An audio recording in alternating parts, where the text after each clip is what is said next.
अच्छा, आप कचहरी में क्या करते हैं जी? क्लर्क हैं। अच्छा, माशाल्लाह। तो अभी सुबह आपने कॉल की थी मुझे? अच्छा, मिलना था। अच्छा, माशाल्लाह। किस हवाले से? अच्छा, कोई प्राइवेसी है? अच्छा, जी जनाब। मुझसे बात करनी थी। मैंने भी आपसे बात करनी थी। पहले मैं कर लूँ। बात यह है बेटा, इंसान सारी ज़िंदगी सीखता रहता है, ठीक है। इल्म जो है वो सब कुछ नहीं होता। इल्म पे अमल करना और फिर तो तरबियत होती है, वो मैटर करती है। किसी भी मैदान में हमारी डिग्रियां कोई चेक नहीं करता, ठीक है। हमारे इखलाक को, हमारे किरदार को, हमारी तरबियत को हर कोई देखता है और फिर देख के ये कहते हैं अपने जहन के मुताबिक कि यार ये बंदा पढ़ा लिखा है, ठीक है। तो आप तशरीफ़ लाए, आपका हक बनता था कि आप दरवाज़ा खटखटाते, ये सुन्नत तरीका है। तो दरवाज़ा खटखटाने से ये था कि हम जो दो आपस में बात कर रहे हैं ना, गुफ्तगू कर रहे हैं, तो हो सकता है कोई प्राइवेट बात हो सकता है कोई घरेलू बात हो सकता है किसी की ज़िंदगी की बात हो, मैटर हो, तो डिस्कस किसी और से ना करना चाहते हैं, मुमकिन है ना जी। तो इस हवाले से जब आप दरवाज़ा नाक करेंगे तो हम अलर्ट हो जाएंगे कि यार अब ये गुफ्तगू यहाँ रोक देनी है, इस बंदे की बात हमने सुननी है, ठीक है। दूसरा ये था कि जैसे आप तशरीफ़ लाए तो आपका जो आने के बाद सबसे पहला काम था वो था कि आप सलाम करते। आने वाला बैठे हुए बंदे को सलाम करता है, ये हमारे इस्लाम का हिस्सा है, नबी पाक अलैहिस्सलाम की सुन्नत मुतहरा है।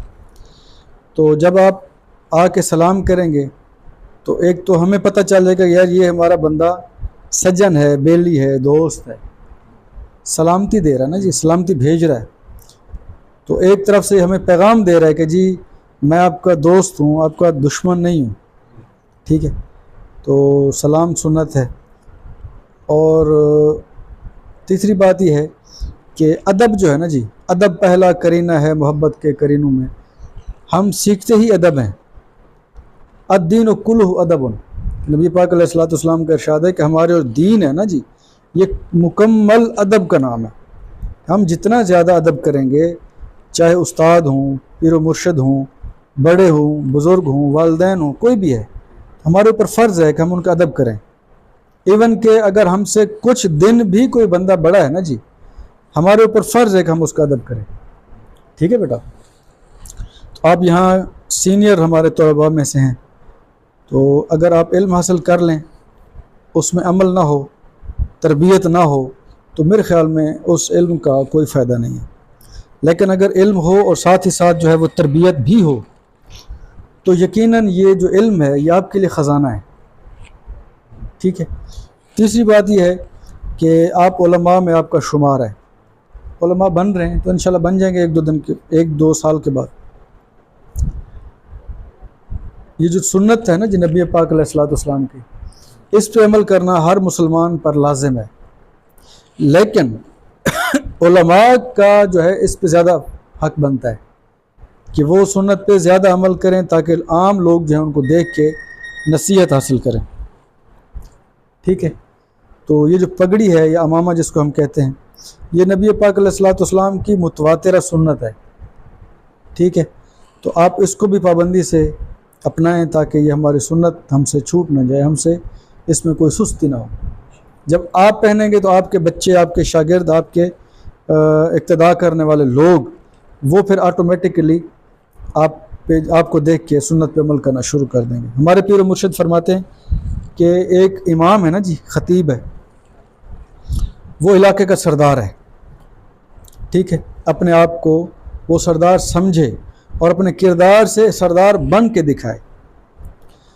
और जो इलाके का इमाम है, ख़तीब है, अगर वो मुस्तहब्बात में सुस्ती करेगा ना जी, तो उसके जो मुक्तदी हैं, इक्तदा करने वाले हैं, जो उसकी पैरवी करने वाले हैं, वो सुन्नत के तारिक हो जाएंगे, सुन्नत को छोड़ देंगे, ठीक है। जब इमाम सुन्नत में सुस्ती करेगा तो जो उसके मुक्तदी हैं, जो उसके पीछे नमाज़ पढ़ने वाले हैं या जो उसके मानने वाले हैं, वो वाजिबात को तर्क कर देंगे। इसी तरह अगर इमाम जो है वो वाजिबात में सुस्ती करता है तो जो मुक्तदी हैं वो फ़राइज़ में, इसी तरह अगर इमाम फ़राइज़ में ही सुस्ती करता है तो लोग तो नमाज़ पढ़ना ही छोड़ देते हैं। अगर आप हमारे माशरे में देखें तो नमाजी लोग कितने हैं? अगर एक महल्ले के 500 लोग अफराद रहते हैं, 500 में से मस्जिद में कितने आते हैं? 50, 20, 30, यही रेशो है ना जी। ओवरऑल हमारे माशरे की रेशो है। इसका मतलब ये है कि हमारे अंदर कोई कोताही है, हमारे में कोई मसाइल है। हम अपने आप को जब सुलझा लेंगे, अपने आप को सुधार लेंगे, तो यकीनन फिर दूसरे को कहने के भी हकदार होंगे। ठीक है, अगर हम खुद अमल नहीं करते, कुरान पाक का वाज़ेह फ़ैसला है, लिमा तक़ूलून मा ला तफ़अलून, जो काम तुम खुद नहीं करते तो दूसरों को क्यों कहते हो? तो जो भी दीन है उसको हमने पहले अपने ऊपर अप्लाई करना है, फिर किसी को कहने की ज़रूरत नहीं पड़ेगी। ऑटोमेटिकली मुआशरा, वो सिस्टम, वो मोहल्ला आपको देखेगा, आपके अखलाक को, आपके किरदार को, आपके माहौल को, वो ऑटोमेटिकली आपकी तरह बनने की कोशिश करेंगे कि यार जो हमारे ख़तीब साहब हैं, ये इमाम साहब हैं, ये बड़े पाकीज़ा सिफ्त बने हैं, अच्छे किरदार के मालिक हैं, अच्छे अखलाक के मालिक हैं, इनके किरदार की हम गवाही देते हैं, वगैरह वगैरह। यानी इस तरह के लोग दीवाने हो जाते हैं। आप एक बार सुन्नत पे अमल तो करें, मामलात पे अमल तो करें। अगर हम अमल नहीं करेंगे, उलमा या पीरान उज़ाम, तो बाकी लोग कहाँ जाएंगे?